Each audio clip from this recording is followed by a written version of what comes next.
It's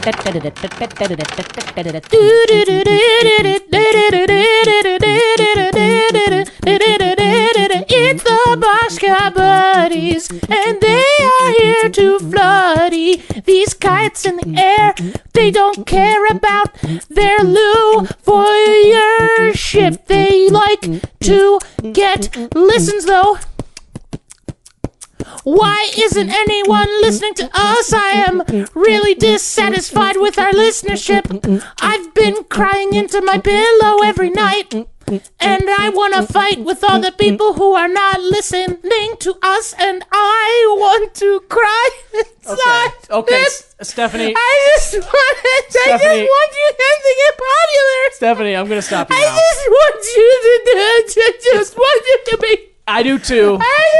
It's gonna be fine though. Settle down. Just go back away. And now. goodbye. That's right. Thank you so much for the help. You're doing great. Oh, Stefany, she's doing Poor great Stefany. things. She's really invested. Stephanie's in our this, new though. our new PR lady. Yeah, for whatever reason, very she new has hire. been very new hire. She's very emotional about. She's invested. She's super invested in this. She actually retired early, like very early, at like 27, after making like millions on the stock market, and then she got really bored after 10 years of like painting and cooking lessons, And also spending all of her money on paint and new frying pans. Pilot lessons. She talked a lot about pilot lessons. She's got 2 or 3 of those squirrel suits, you know, where they just jump down off into like a ravine and you just glide like a flying squirrel. She's got like 2 or 3 of those. One of them looks like dragon scales. Really, really nice. That's kind of dope, actually. It's great. So anyway, she did all these hobby hunting things, and then she got really bored, and so she said she was looking for anything to do,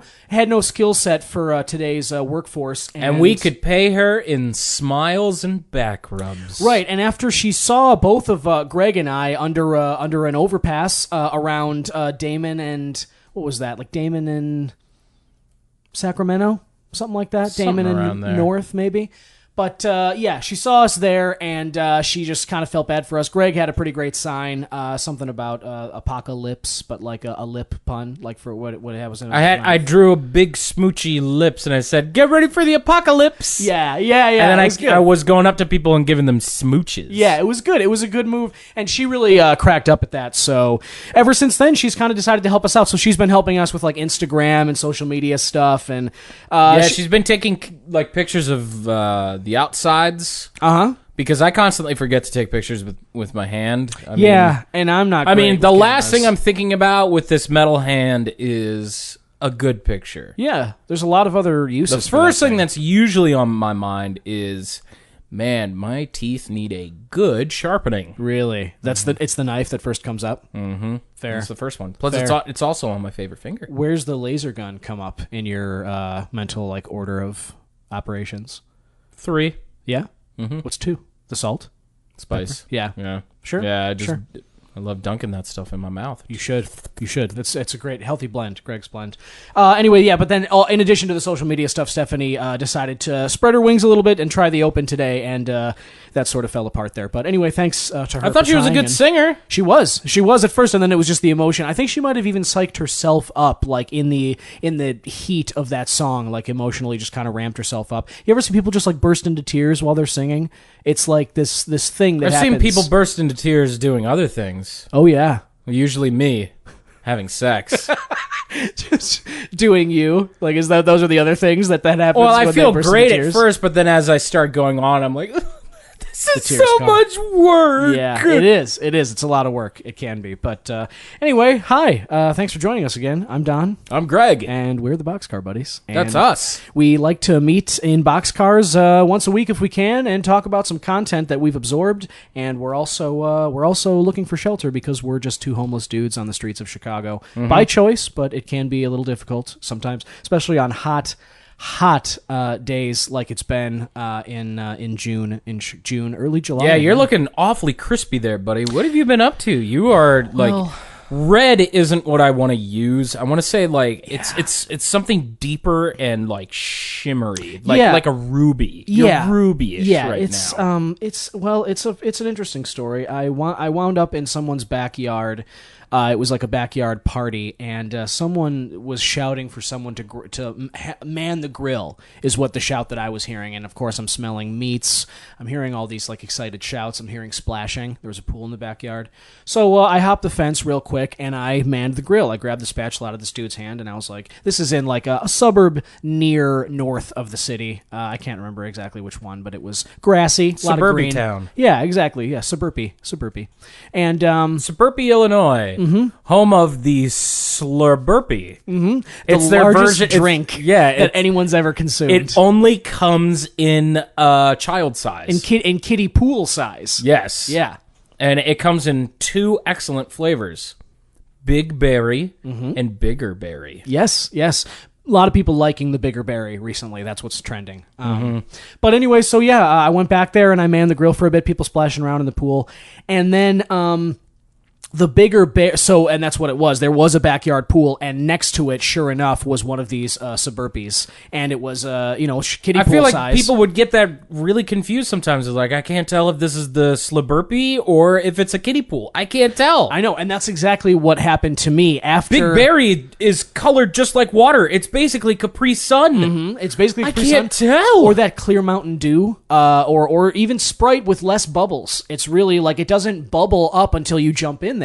And Or water, but it has sugar in it. oh yeah, you can like see the sugar granules. You can see like, the cloudiness. in the bottom of the pool thing. And they also serve it in like a pool shaped cup, which doesn't help any matters. It's like one of those, that blue plastic, and it's got like the. Thankfully, they give you like complimentary trolleys that you can just put it on top of it and you just wheel yourself out. Yes. It's like Home Depot, but you get to take the wheelie thing home. Exactly. And that someone had already used that, so that trolley thing was gone.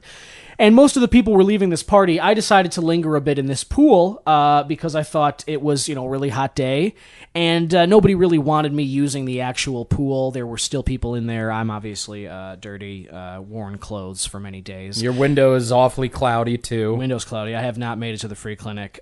My energy is pretty low. I'm going to have to go there pretty soon, I think. But so I just decided to go for a soak, and so I decided to use the other pool. Nobody mentioned that it was the bigger berry Sluburpee, and I spent the night in there. I nodded off. I took the rest of somebody's beer. There was probably like half left or something like that, and I half just or chugged it. 3/4 left of beer. Yeah, I kind of had been doing that, like searching for discarded. You bottles. grabbed your beer cylinder and finished the rest of beer. Scooped it right up, and I drank that, and then I just took a little nap in that Sluburpee there, and that I'm amazed they didn't try to kick you out. It seemed like everything was fine except for them trying to keep you away from the pool. Yeah, but after that, again, like there were people who were doing their own thing in the pool, and some people had gone into the house, and there was there was just music in there, and it seemed as it got darker, that was what's happening. But I spent the night in that pool, and I woke up and my skin was like this. So at least it's an even coat. Yeah, I'm amazed so. that your backside got it too. Yeah, well, I went in nude. I kind of, after... You tossed and turned. Yeah, I had a couple of beers in me, and after a burger, I had like that meat energy, I had like the rush of flame broils. Yeah, exactly, and I was just ready to take on the world, and so I just jumped in that little pool, and then you spent the night, and now I've got like these scales, like this, the rainbow fish thing going on, but it's not bad. It's not bad. I figure it'll probably fall away at some point. Do you think you could give me one of them scales? Oh, you want one? I mean, yeah. Yeah, go ahead. If you're giving them away. Absolutely. They've been... Oh, that one actually hurt a little bit. Some of them, sometimes they fall... Dude. You're not supposed to... I thought you were going to keep it as a memento or something. Hell no, I'm hungry. You ate it? What did it taste like? Salty? Very, very, very dry Sluburpee. Smoked? A little smoky? Oh, it's liquid something, all right. Oh, the aftertaste? Oh. Is it settling in now? Oh, it's like liquid smoke, but it's like... Oh, it's like liquid BO. I think that's like my essence. I think that's the essence of Oh my me. god, if they put you in like a spray container. Potent? Woo. Is it potent? Woof. Nice. Let's weaponize that thing, man. I'll talk to somebody about this. This is great. But yeah, so that's what we do, and other. You have a great start, but a horrible finish. That's what the ladies say too, actually. It's kind of the same thing. Not something to be proud of. Yeah, it really isn't. But, I'm consistent. I'm consistent with it across the board. So it's, that's something, I suppose. But anyway, Greg and I also... At least there's something. Because it's consistent, but people say that, right? Like, oh, it's like, at least it's consistent. Like that's a valued thing. At least if it's consistently bad, it is not a good thing. It's not a positive. You'll never get a 50-50. It's always this end result. It's always bad. Picture it at the end. That's what it's always going to be. That's the lasting impression. Just remember it as that. You'll never come back. It's like eating those Reese's cups that had the Reese's Pieces in it. Ooh. At the beginning, you think, yeah, this sounds like a great idea. But as you start getting into it, you're like, why is there hard candy shells in my Reese's? My teeth hurt. I wasn't expecting that. I just wanted peanut butter when I bit through it. So stupid. Such a stupid idea. Well, speaking of stupid ideas... Yes. Besides your Sluburpee... Yeah, that was dumb. But what did you consume this week? Oh, well, the other thing Greg and I like to do is talk about content, and I consumed this week. I revisited an old book. I finished it as I was nodding off in the Sluburpee. It's totally useless now. The pages are all like half dissolved and like reddened and stuff. It's weird. But the book is it's sort of an unofficial sequel to the American Gods by Neil Gaiman. Love me some Neil Gaiman. Who doesn't love Neely? He's great. Recently got a Sandman novel thing come out, I think, too. The Sandman comic's very popular. But anyway, this Don Quixote thing, though, is a sad story. Don Quixote. What is that? Is that like a... That's like that famous story about the crazy Spaniard who tried to attack a windmill. Where does the donkey come in? His he ride name a donkey? is Don Quixote. Oh. His last name's Quixote. He's like you. No, he's not. But his last name is Quixote. I like Don Quixote. It's more like... Don Quixote? Yeah, it's like a southern take on the whole thing. I'm coming for you! It's literally a redneck like version of the story.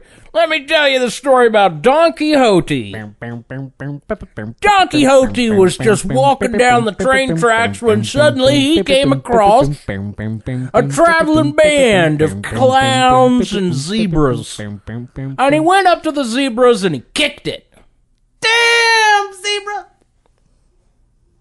That's what happened. That's zebras the whole don't story. fight. Zebras don't fight back. The story ends right there. Mm-hmm. But yeah, I like Don Quixote. Southerners better. don't have great stories. No, not a great food though, and great hospitality. They're very, very kind, especially and when you're the rolling sweetest of teas. Mm-hmm. Love that, and some lemonade. Anything on a hot day like that is great. So are porches. But anyway, I also like Anansi Boys, which is the book that I read by Neil Gaiman that I was... Is that about spiders? It is, actually, and that's where the American Get Gods it? reference Because comes in. Anansi? Uh-huh. I did not see that coming. No, me neither. What a nonsensical thing to call a book. But it's about the spider African god. Also referenced, he was a character in American Gods. And Anansi Boys are his two sons. And it's a really interesting take on that. Again, it's set in like a modern day world. The mythologies of this African culture are brought into it. And the character of Anansi is great. It's like pretty much the same thing from American Gods, Mr. Nancy. He's all jazzy. He's a rolling stone. He's running through towns. He's the life of the party. And, you know, in this life, he had two boys.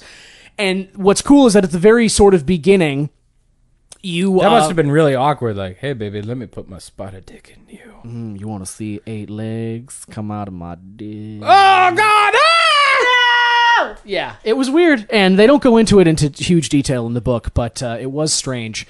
And anyway, you know, the book centers around the two sons' lives, and as you go through, you figure that like you're constantly being alluded to that like something strange happened when the boys were young, and you find out that originally they were actually one boy. But this neighbor of Anansi and the family, she was also like a god of sorts or some magical creature. And she, as a sort of punishment, separated the one boy into two when they were young after having done something like mischievous. And so then they grew separately. That sounds like a horrible idea at first. Man, I'm going to take this boy that's troublesome. Now I'm going to split him into two. I'm going to make there are two of them now. But one boy gets all like the god powers. And the other boy gets, like, nothing. So it's like a Polydeuces caster kind of thing? Yes, exactly. And just one of them one gets, like, completely screwed, like, The fuck, Zeus? This one is like an accountant in London and has no like self-esteem. He has like nothing going for him. But he does have 8 dicks. The only positive besides the 8 dicks is that when he's drunk, he does karaoke really well. Like that's literally his godlike thing, is that he sings well. His superpower after having a few drinks. Meanwhile, Spider, his brother's in L.A. jumping off rooftops in the middle of parties and like flying down because he's like all God stuff all the time. He's just like whatever he wants to do. But he just can't sing. He doesn't have any soul. No, he don't got the voice, and he's not he live for the moment, total like he has no soul, he has no moral center either. But the story kind of goes on from there, and Anansi dies at the very beginning, and so the boys have to reunite in order to go find something, and it's a really good and in the style of Neil Gaiman, lots of little flecks of mythology, lots of enjoyable streaks of magic in a seemingly real and bleak world, set in America again, and back and forth between America and London, actually. And it's really good. I would recommend it, especially if you do like Neil Gaiman and if you liked American Gods. Anansi Boys is kind of like the next the progression in that series, and it's cool, very cool. Yeah. I've only seen the American Gods show. I haven't really read any of the books, but the more I hear about the American Gods universe, the more it reminds me a lot of Fables and The Wolf Among Us. Yeah. Wolf Among Us is great. The Fables comics are great if you haven't read those, because they're so dark and they're so fucked up. Nice. And they get weird. They get like really, really, really weird. Yeah.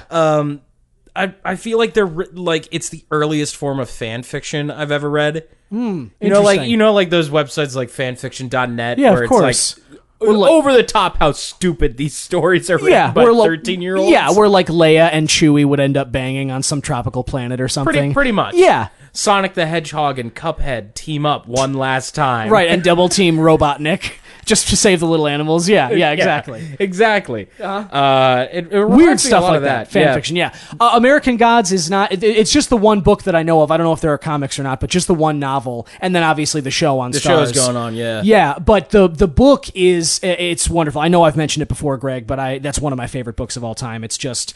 it does get weird at points. There's a lot of little, like... It's like a peaks and valleys book, and it just... The points where it really, like, hits the mythological weirdness, but it's cool because it leaves lasting impressions. That's one of the great things about Neil Gaiman's writing in general, is that I think it sort of lingers on the mind, and it's good stuff. Nice. Well, how about you? All right. Well, as I've said before, I've been doing odd jobs whenever I can get some cash, because dancing in front of the Millennium Park Towers, it's not a happy time for Greggans. I know. I saw they actually put some of those like police, like the horses, like the crossing guards. Well, they actually have signs there that have no me's on it. It's exactly. It's like a black silhouette of me. I know, and they did a surprisingly good job. I don't know who drew that, but it's kind of like to scale. It doesn't feel good, Don. I mean, you're kind of infamous. I can't help that I wear my personality on my sleeve. Totally. And my CPD. One and only. Sleeve. Yep, you do. But in any case, I've been doing odd jobs around, and I saw that there was a little like festival going on in Rogers Park, and I'm like, yeah, sure, sign me up. I'll do whatever you need. And it turns out it was a NASA fair. It was trying to get kids involved in space camp. A NAS affair, like a NAS, like a thing between a married and non-married person, like a relationship. No, like NASA, like National Astronomy Space Ass. Space ass. Space ass. What is? Okay. NASA.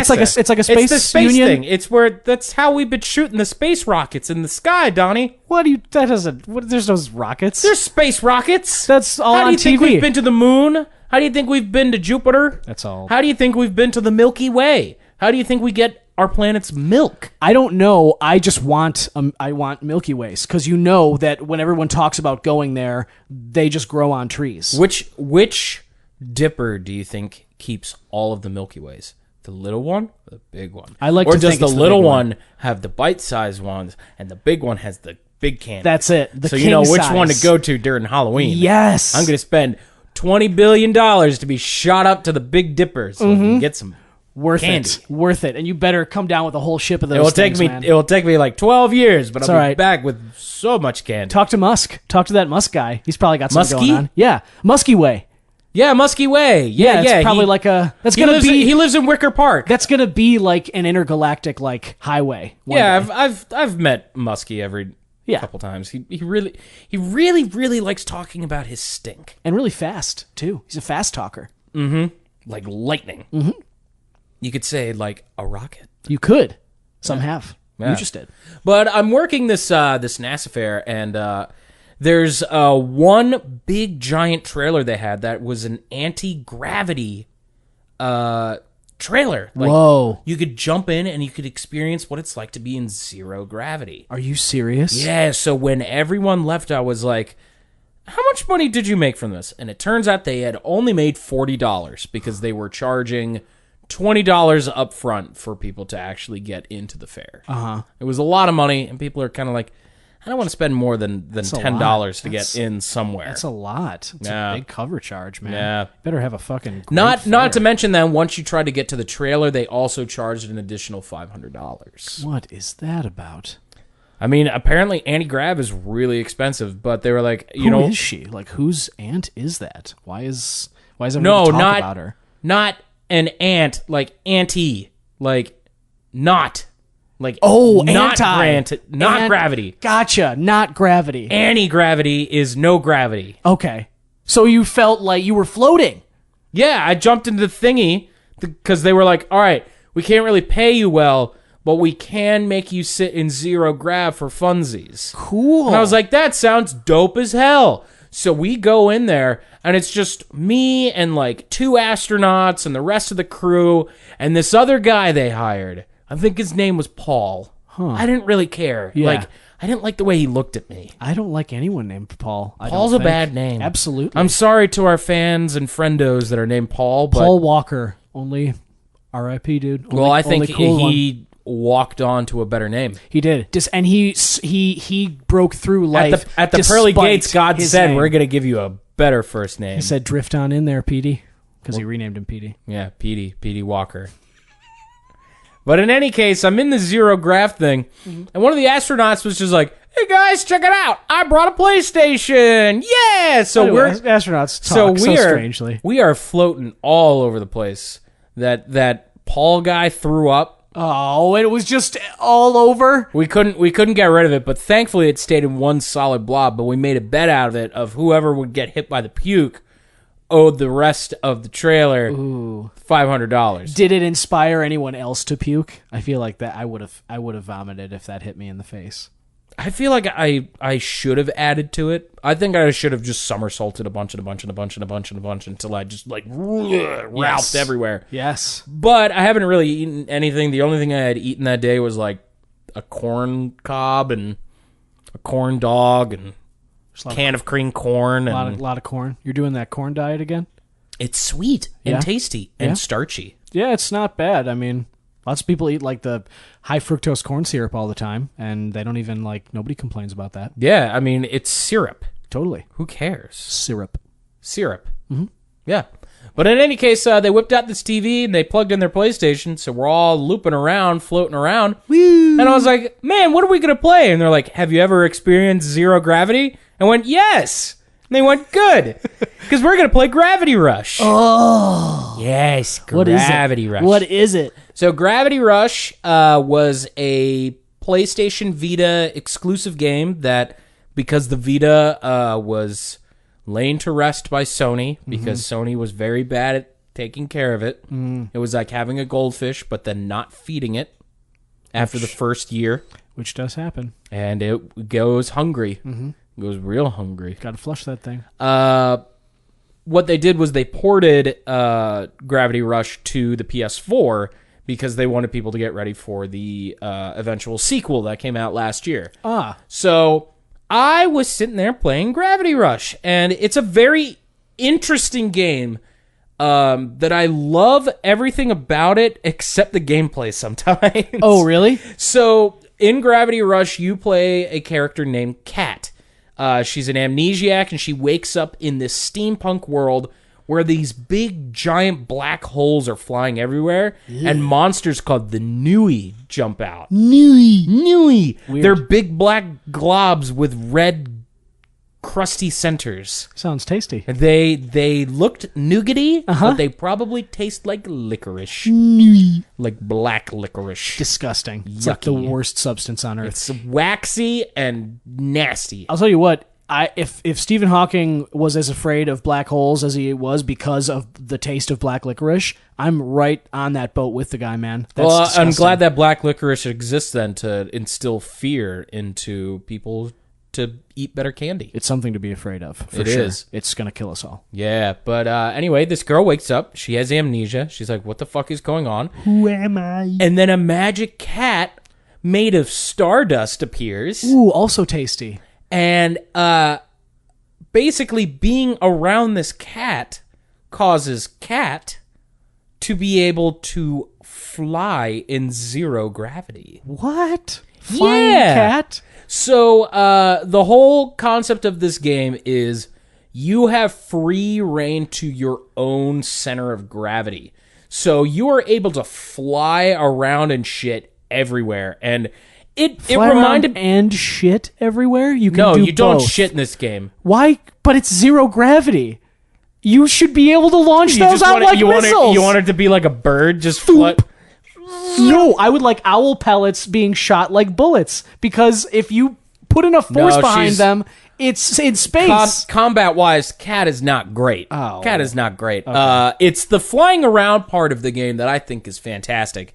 The sense of being able to run around and then turn any surface into a wall feels really good. So, you press the R1 button and it causes you to lose gravity. So you're able to like float in place, and then you can point into any direction that you want, and you can like skyrocket into it.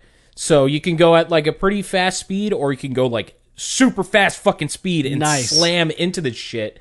And any solid surface that you hit turns into your floor, so that the camera adjusts itself to make it seem like if you were just playing on the ground. Nice. And you're able to like run through loops and do all this other kind of shit.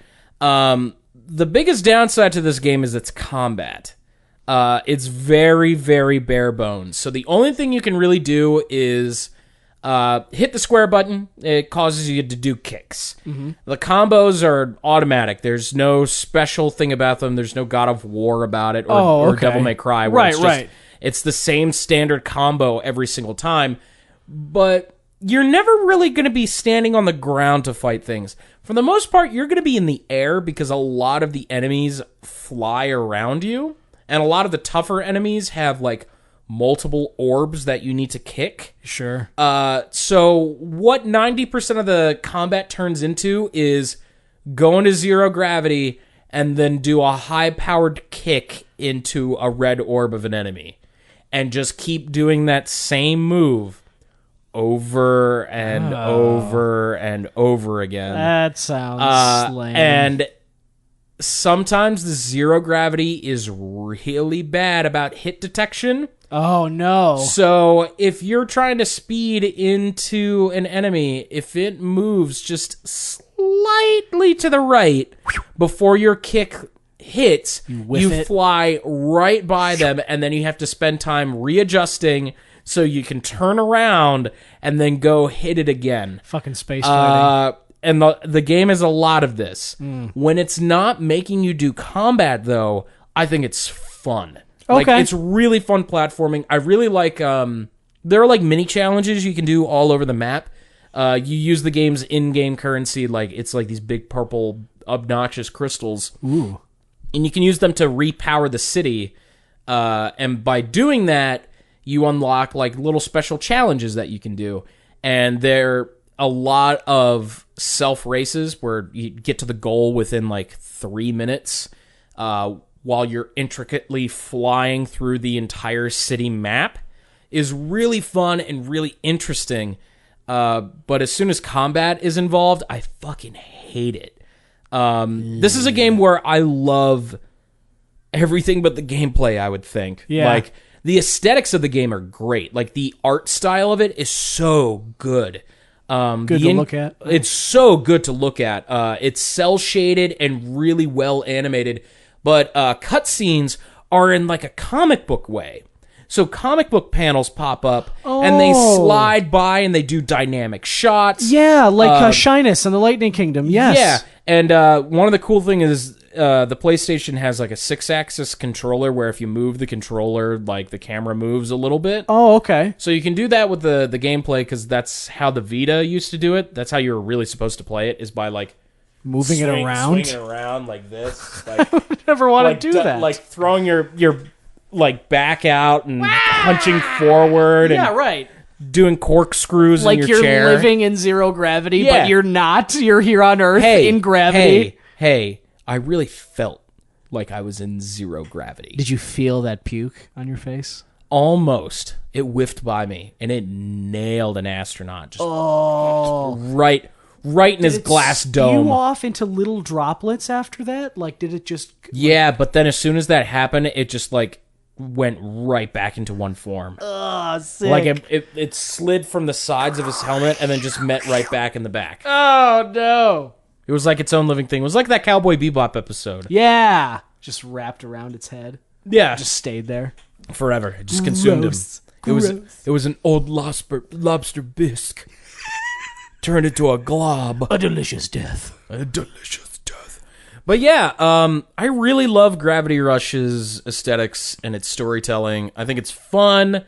One to like fly around. It reminds me a lot of like playing Spider-Man 2, where all you want to do is like whip around the city. You just want to web around the city and play around with the skyscrapers and shit. Yeah, kill enemies in fun ways. Yeah, that's but you can't do that right in this game. Gravity Rush. There isn't a whole lot of really fun ways to kill enemies. You can perform a status field around you to pick up like items. You can even pick up people and then you can throw them. That's fun. Which I think is really funny. Yeah. But I think the hit detection for the stasis field isn't amazing. Yeah. You have to be like right next to the thing. You can't even be like half an inch away from it. You have to be touching it in order for your stasis field to actually pick it up. Oh. And that's a downside. I know that the sequel has apparently fixed a lot of that. It made the combat way more fun.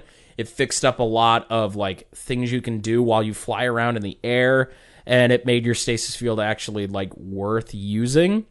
So I say like get both of them because I do like the story of Gravity Rush. I think it's interesting and weird. I also love that it was made in Japan, but it's all the characters like voiceover is French.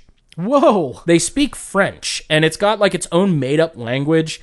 The world is really unique. It's a mix of like film noir, like French noir, and steampunk. Wow. So sounds interesting. It's not super steampunky. It's not like obnoxious, like everyone's wearing a jetpack until like the last half of the game when it gets really over the top. But for the most part, it's like Kiki's Delivery Service. Okay. It's colorful. It's interesting. I really like the world. I like the characters. It's just that the gameplay is a little iffy. Yeah. So, but I still say go through it so then you can play 2, because 2 is a massive improvement on everything. So if you like the original Gravity Rush, I think you'll like 2 a lot more. Yeah, but you think it's worth playing the first one even with those faults to get a base for the second one? I think so, because still flying around and shit is really fun. Sweet. It's really, really fun. Sweet. As long as combat's not involved, good time. Into it. Okay, cool. Gravity Rush. All right, great. And then the final thing that Greg and I will talk about here is something that Greg and I have both absorbed at different points. We didn't do this together. I, for instance, played it this weekend, Greg, on the south side. Have you ever been around the Bishop Ford freeway? You ever been around that roadway? Goes sort of south bound out of Chicago. I think I've been close to it. I mean, I think the farthest south I've really been to is like Bridgeport, maybe a little bit southerner. Gotcha. Well, there is a point where the Dan Ryan Expressway meets the Bishop Ford, and at this Those point, are two roads in Chicago, by the way. They are. Locals will know. But they meet, and it forms this like intricate circle of infrastructure, like the roadway. It sort of drapes around and makes this dome of like different roads, and it's in this chamber that the this guy called the Stony Island Feeder exists. And what he does is he's not really homeless, I guess, because that meeting of the roads is sort of like his unofficial home. It's got like roots. He's got like in a there. big hut there, doesn't he? Yeah, he does. It's a big hut. It's made of like grass clippings and like hay somehow. Old street signs and billboards. Yeah, he's got a big door made of melted manhole covers that all just fit together, and you just kind of roll that out of the way. It makes a very loud grating noise, so he doesn't love company coming by, because that's a really weird thing. It causes the manhole to open when he really likes to be like contained. He does. That's what he likes in there. I think he's actually called it like his own Tupperware home. He has. Yeah, that's what he says. And he has his own sort of secret way out of the back. And what he does is he just feeds everything that comes across his path: birds, animals, radioactive creatures, homeless people, including myself. So I've gone down to see him on multiple occasions just to get some meals, as long as I can, it's not inconvenient to get all the way down around there by like 95th and that area. Mm-hmm. But anyway, so I was in there, and in his little Tupperware home, he has a lot of collections of stuff because people pay him back for the food in different ways. And somebody sent him an Xbox, and while I was there snacking on some soup. He had plenty of soup. I fired up his Xbox, and on it was this game we've both played, Battle Chasers Nightwar. Ah, yes. Yes. I have a very different background into going to this game because, well, this was when I was still crashing at the Robinson family in Evanston. So this was when I still had access to their credit cards and their internet and their PlayStations and whatnot. It was a sweet thing. And it was. This happened honestly like before that too. I came across them when I was at the export that's on Belmont and Spalding. Sure. Just browsing around on the internet, and I come across this Kickstarter campaign for Battle Chasers. Oh. And I don't know if you know this, Don, but Battle Chasers was originally a comic in the 90s, written and drawn by Joe Mad. For those who don't know, Joe Mad is a very well-known, very stylistic comic book artist.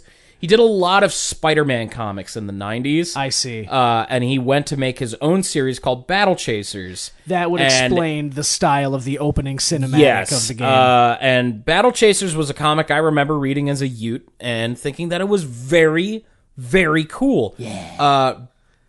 Back in the day, the characters and like their story and whatnot were very unconventional for a fantasy story, but nowadays it's so common. Like, yes. In Western media, the way that this story and character design is made, it's like, yep, here's the big, friendly, giant robot that loves nature. Here's the old man sorcerer. Here's the old grumpy man. Here's the hot, sexy demolition chick. Here's the little girl that is insanely powerful. Right, and here's the swashbuckling swordsman warrior guy. Yeah, but I love the comics, and I was like, you know what? Yeah. I had a lot of money saved up back then because like. Did you? This was fresh after your changeover. Yeah, right? This was when I officially gave up the life of theater and the life of radio, and I said, you know what? I just want to be me. Right. I still had some leftover money from my old job and leftover from like little inheritance money from my mom and dad. Yeah. Recently a normie, I would say. It was like I have broken free of the normie chains. Right, but like taffy, like you were. It was a slow break. And yeah, so this was... I still had some stickiness to me, and I saw this Kickstarter campaign, and I immediately went, "Oh my god! I loved these comics as a kid.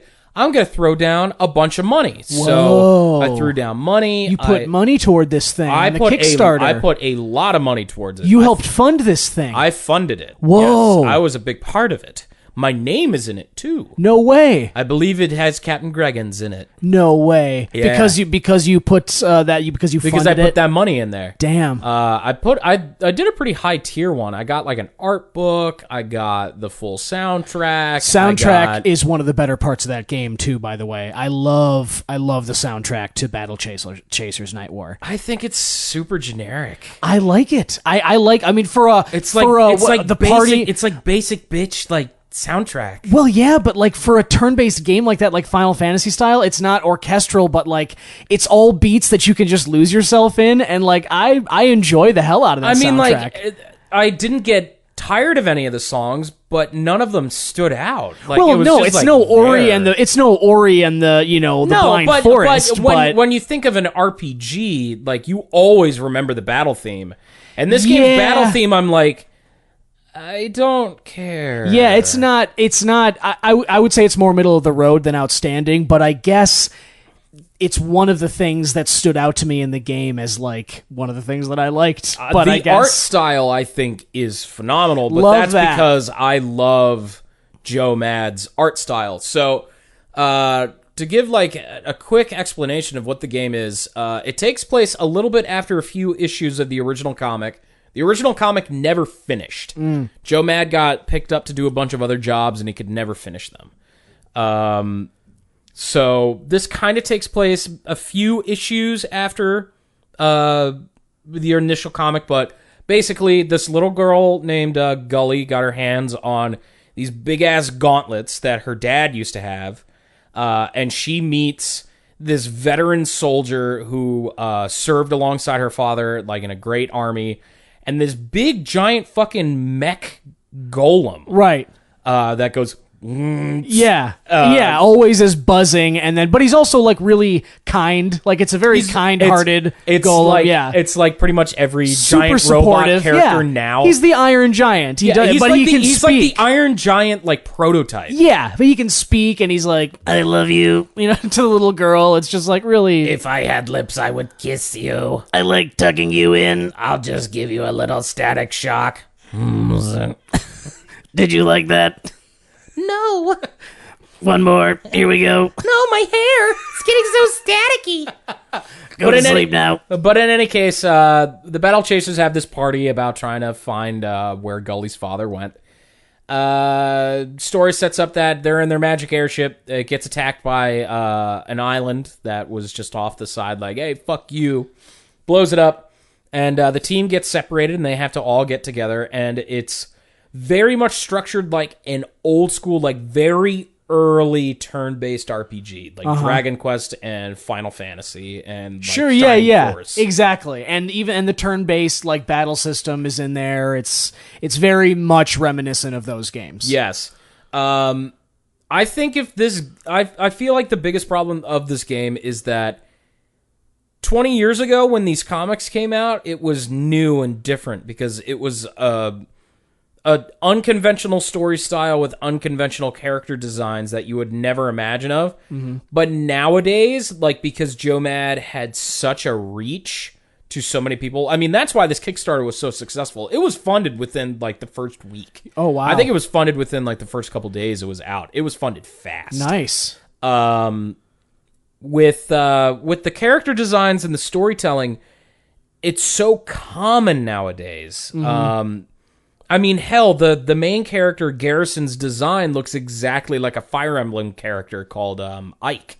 Like, to the T. The red cloak, the blue hair, the stoic face. Looks exactly Big jaw, like him. And I think that's a real show that it's like, I think we may have wanted to leave this back in the 90s. Yeah, and this game is relative. I mean, it came out within the last 10 years, didn't it? Battle Chasers? This came out last year. Oh, wow. This is new. I had no idea. This is brand new. It came out in, like, I want to say, like, the fall. It was, like, September or October. That's like crazy.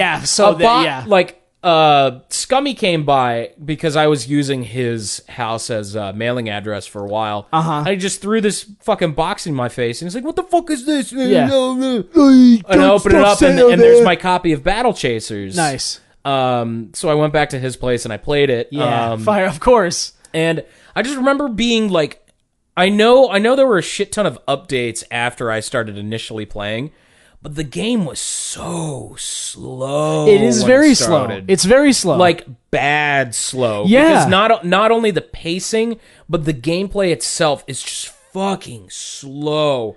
The battle animations look great. Like, yeah. I love the characters' like actual animations in battle.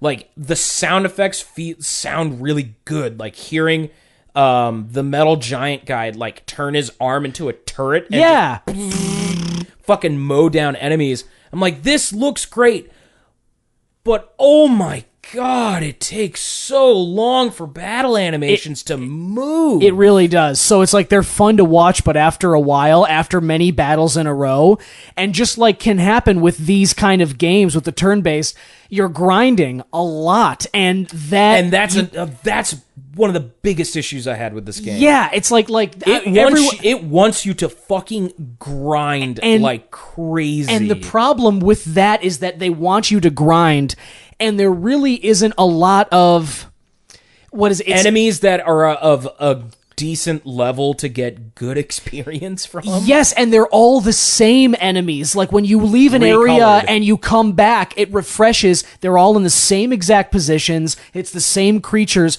And when you're supposed to be grinding to level up, when there's that kind of uniformity, it gets really dull. Like it's really hard to push through that. Because of how slow it is, just everything felt like a slog. I think I put in like 10 hours. I got the old man character to join me, and then I just couldn't do it because the difficulty spikes are outrageous, too. Yes, they are. The beginning of the game felt really good. Uh-huh.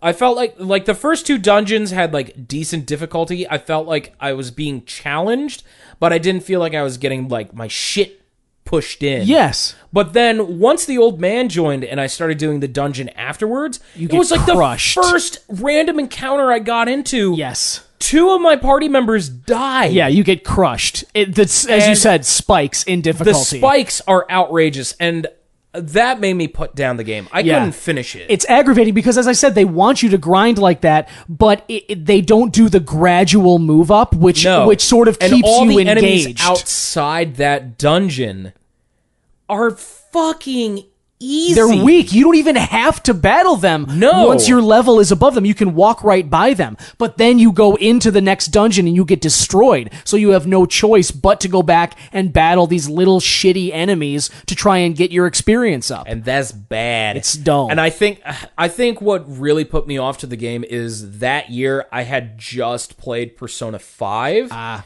And that game has kind of changed a lot of JRPG material because it's turn-based, but it's fucking lightning fast. Yeah. Attack animations are no less than like 4 seconds. See, and that's how it's got to be now, man. Because like when you're asking people to just grind like that, you got to make the battles move really fast. Because if the battle can take you 30 seconds to finish, with still having like a chance of your enemies trying to kill you, then I just need that speed. Yes. It's even gotten to the case, like, there's a lot of ports of old games that have been released now that they have a speed-up option. Yes, exactly. Look at the Final Fantasy 7 and 9 remasters for PC and PlayStation and all that shit. Right. There are fast-forward options because no one wants to sit through these old-ass animations anymore. Right. We've advanced. We've advanced. Yeah, we moved past that. There's no rhime or reason to have these slow animations anymore. It wastes time. Cross the Rubicon, people. As you're sitting there watching this giant robot turn his arm into a gun. I know. Or just him doing his normal attack. You have to watch him do a fist pump. And then hop forward. And then arch back. And then punch. And then bring the arm back. And then cock his arm back. Then jump back. Yeah. Then get back into his standard, like... Yes. it's form. like 10 seconds unto himself in that one move. It feels like it's longer. It does feels feel like it's like in the 20s. It does feel longer when you're watching it. And so it's just, you imagine when these enemies get to be a higher level and these battles are lengthy, it just, and especially like after you've been grinding and stuff, it has a hard time keeping you interested. That's kind of how I felt. After I got to the point where the demolition, the redhead chick, the leader of the you got way farther than me. Yeah, but even so, like I put it down for the same reason. I reached a spike in difficulty. Now you see what I was talking about. Yeah, it was. Because we brought this up a couple weeks ago because you wanted to talk about it. But we gave it a little bit of a break because you're like, I want to get further. Yeah. I pretty much got to that point. Like I had gotten the old man when we first mentioned it, and then when I got to the female was when I put it down. But yeah. I mean, I knew like I had seen the spikes beforehand, but like I guess it didn't strike me because I was just sitting there putting hours into the game and I didn't feel like you were progressing. Yeah, but then I was still able to get like to the old man and stuff, and I would be like, "Wow, this battle's really hard. Let me go grind a bit, and then come back, load up on flasks and stuff." And then I was able to beat everybody. The part that made me end up stopping was just it like as far as I've gotten, it feels at the moment like unbeatable. And the prospect of having to grind that much in this game to get that like battle done with made me put it down. I'm like, this is not worth it anymore. I think another like annoying thing about the game is that all the dungeons are randomly generated. Yes. I don't know why they did this because I remember when they were giving like updates when the Kickstarter was out. I remember seeing the early dungeons designs and I was like, these seem fine. But then halfway into the development, they're like, oh, we decided to make these randomly generated. And I was like, don't. I don't know if the thinking fact is...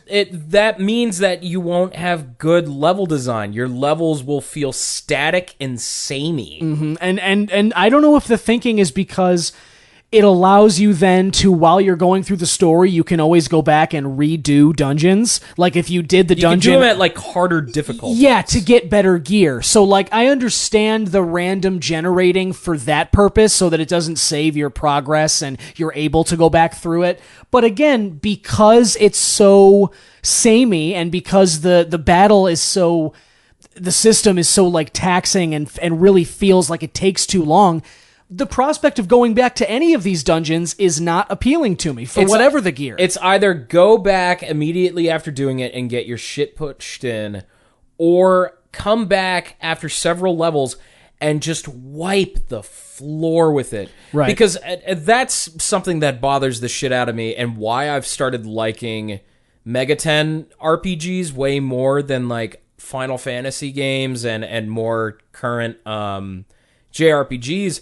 Is because you actually have to strategize, think about status effects, think of debuffs, and think about all of these to actually like beat bosses and shit. There are status effects to do and use in Battle Chasers, but a lot of them just don't feel useful. Yeah, there's like what's the robot's name? Calibretto. Yes, he's a healer tank. Right. So he's like your battle mage. He has all these buffs and healing abilities, but they barely do anything. His healing abilities are not great. I ended up using the old man a lot more to heal once you got him in the party because he has he should be using his attack magic, but his attack magic doesn't feel like it's super powerful. Right, exactly. So I ended up healing with that guy and using the little girls like boosts and stuff. I think Gully was a well-structured character because she's speedy and defensive, but her attack isn't super strong. And Garrison is okay too because he's a glass cannon. He's really fast and he's really fucking strong. He's real strong, but he's weak. He is glass, man. Really he can die damage super so easily. bad. Yes. And it's funny thinking that the little girl, like the 13-year-old girl, is able to take a punch better than the grizzled vet. Yeah, the grizzled vet with like the chin, like the hero, totally like prototypical chiseled, hero guy, like fucking made of clay. Yeah, and made of marble. Right, and the girl, and then they've got the boosts where it's like there's that meter that fills up with as you attack, and you can do like a limit break kind of a thing. And it's the girls are pretty good for that. She's got like some good buff ones. She is one of the more like just in general like I found less no annoying reason to characters. I always liked Gully in the comics because she's an unconventional little girl character. She's not annoying and in your face. She's like actively trying to do good things, and she can stand for herself. She doesn't need someone to help her out. Yeah, of course, the grizzled vet guy like has to be like, no, it's too dangerous. Watches over, well, and that's so because does, like the robot does because they genuinely care about her. Absolutely, it's not out of a fear that she can't handle it. It's more because like, hey, we care a lot about your dad, and we feel like if we don't want to do put you wrong at risk, to you, we do wrong to him. Absolutely, and there's just if they it's can good avoid the character risk, stuff like that. It is, and you bringing up the comics makes a lot of sense to me because even when you like as someone who didn't read those and didn't know anything about them, firing up the game, there's clearly a whole world of backstory here. Yeah. They just don't really. As I said, there's the opening cinematic, but you fire up the game and it doesn't give you a whole lot of what's the word? Context. It doesn't give you a ton of exposition. Honestly, you know why? Because they want you to have read all the comics before you get into the game. And now that makes perfect sense to me. And but that, not knowing like those, I said when we talked about Final Fantasy a couple weeks ago, that's one of my cardinal sins with games. Stepping outside of... If you need to have something to properly build up your story and you can't do it in your own medium... It's a failure. It's not good. It's a failure. It's not good. It really is just you're leaning on something else, and it's just, it's always whatever. So all in all... And of course, like, to newcomers, they're like, what the fuck is this? Who has access to these comics? When I did the Kickstarter, they gave me PDFs of all the original comics. Interesting. But if you didn't back it, you don't get those comics. I would have to go find searching them and buy through them. comic shops to go buy them. Or you online. can't. You can't buy them in comic shops anymore. They're fucking 20-year-old comics. Oh my gosh! So what? You and go they're online not or something? Yeah, you have to go to like an online comic store so you can buy the PDFs. Right. Oh, I see. Okay. Yeah. Well, I mean, like, I think that's better because, save paper and plus digital age. I can read comics on my hand. Totally. I've seen you doing it. Yeah. So you're doing it just before we got started here. Yeah, dude. I've been reading that Miss Marvel, dude. Ooh, how you like that? Oh, I love the latest iteration of Miss Marvel. Well, really, she started in, 2014, 2015. She's the Pakistani girl. Oh. That takes over as Miss Marvel. Nice. And it's fantastic. It's cool. one of the best, reboot heroes. She was such a good reboot hero that they just brought her back into the continuity. They're like, all right, we brought Captain Marvel back to life, but also we're going to keep Miss Marvel because she's really good. Come on in here, Miss She's Marvel. really fun. Yeah. And her powers are she's stretchy. Ooh, like Incredibles. Yeah. Like the mom. Like Mommy. Like the Incredible Mom. Yeah. Cool. But, so Battle Chasers Nightwar. I think Battle Chasers is a pass. If you want, I would agree. If you like really if you can stomach old school RPGs, like if you can sit through these animations again, like I feel like you have had to have grown up with the SNES and PS1 days of JRPGs. Yeah, then where you'd be it's a little slow okay with because it. of the time. Yeah. I think you'd be able to take it more, but or if you're at somebody else's house and they've got it, fire it up to see the art style and kind of get a feel for it. That's definitely the greatest advantage this game has. The art design is great. Yeah, you could fire it up and look at that, but I don't think it's something you need to get yourself. Because there's been so much time between when the comics started and this game, it doesn't feel original anymore. Right, it feels samey. So. All in all, you can probably pass on that one. However, Anansi Boys, definitely read it if you're so inclined. And Gravity Rush, give it a shot. I think it's really fun to fly around. I equate it to being like Spider-Man, where don't give a shit about doing the missions. Maybe do the story because the story's enjoyable. But just flying around, floating around and floating on top of buildings and picking up people and just flying through the air. Having fun in the world. Fun. Yeah. It's so fun. That's cool. So Gravity Rush, that sounds like a fun game. That's a positive. And and then Battle Chasers, you can pass on that. You can pass on Battle Chasers, unfortunately. But I feel bad because I was I want this to be so good. I know, and you're a backer, man. You're a part of that game. My fucking name is in it. Yeah, that's crazy. You got your name I'd on hate that Joe thing. Mad to hear this and to be like, well, I got your money, bitch. How you like that? How do you like that? That's probably what he'd say too. Maybe. I think he'd be more like, hey, how do you like that? I took your money. Hey, here I come. I'm Joe Mad. Come on, you like that? You like that? He just scowls and goes, haha, I got your money because I'm Joe Mad. So say whatever you Are want to Jew say. mad? Are Joe Mad or Jew Mad? I'm not. Are you a nomad? Yeah, I guess you could I say think that. we are. We are nomads. We are definitely We nomads. qualify. We qualify. Or wanderers. We are wanderers. And speaking of that, Nomad. Greg, Vagabond. disreputables is one that I've heard frequently. No, that's recently. with Terry Crews and Sylvester Stallone. That's right. What are they on? Like the third or fourth? They're of those on like the movies? 7th. Disreputables 4. Get out of our town. Yeah, but anyway, Greg. I mean, just call us what you will. Yeah, call us what you will. We'll still come if you're calling us for dinner. We'll come. And speaking of that, let's wander on down to Stony Island Feeder. He's got. He said stew. He said stew tonight. Do you think he has any big blurpees? Sluburpee. Does he have any bigger berry? I think he most likely does. He's got like a whole warehouse sort of underneath his like dome. Now, does he have the kiddie pool size or does he have the biggie cool size?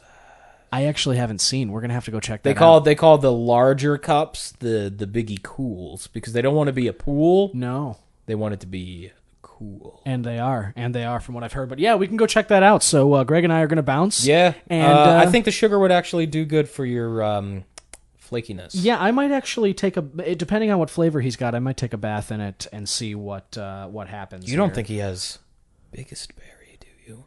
Dude, they haven't had that for years. There's no way he does. Although, I mean, if ananybody has it, he is a hoarder. If anybody has it, that dude made a hut out of fucking road signs. Yes. You don't think he's going like, here's this old 1980s giant thing of sugar water. Right. I should take it back to my place. Yeah, no, he grabs anything. He's like a magpie. He just grabs like anything that comes across his path, especially if it's shiny. But yeah, that's what makes him a good feeder. Speaking of shiny, let's get into a shimmering Sluburpee. Let's do that. And yeah, thank you very much for listening. And Greg and I will be back next week. We appreciate it. Talk to you later. Yeah, and don't forget to get in contact with us for Greg's List. If you ever want to send us questions, concerns, any pictures, suggestions, comments, a snap of your photo ID, just so we know who we're talking with. Social security number. Make sure to get the back of it too. I want to see the barcode, just to make sure that it's real. Yeah, and if I don't want it to be like a photocopy, like here's a piece of paper. No, and it has to have your signature on it too. If you're going to show the back of it, we need it to have your signature. Yeah, on but feel free to send them to Greg's List. So 3Gs Regs list at gmail.com. Totally. So yeah, you can check that out. We read those and we'll read some of your stuff next week. But until then, it'll be a part of the show. Until then, take it easy, and we'll talk later. Let's take a dive into that big Sluburpee. Okay, let's go.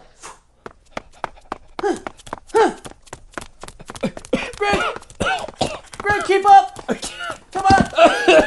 Oh, my legs are so stumpy. Oh, come on here. I'll drag you. Come on. You're coming with me, buddy. Oh, God. You're coming with me. Oh, God, please carry me. Oh, God. Oh, you're getting more of your flakes on me. Oh, come on, man. Get your flakes off. That's hard. I'm going to pick you up. I'm picking you up now. Oh, my back. Carry me. Carry me. Oh, you pussy.